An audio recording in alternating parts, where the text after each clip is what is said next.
At syempre, ang number 1 ko at ang favorite ko ay ang Cool Water. Syempre, itong Cool Water ay isa sa talaga namang sobrang bango ng dry down, lalo na kapag nahiyang yung body chemistry mo dito. Kasi sobrang talagang ang bango niya. Lalo na pag nag-dry down, hayaan mo na siya mag-dry down.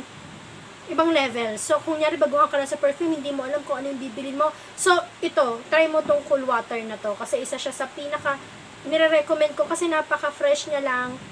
Hindi siya masyadong matamis. Basta, sobrang bango niya.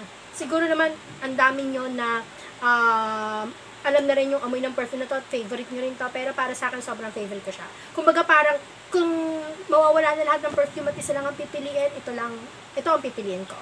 Ang Cool Water Davidoff.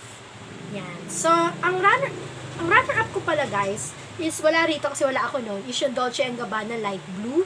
At saka yung Angel na perfume. Yung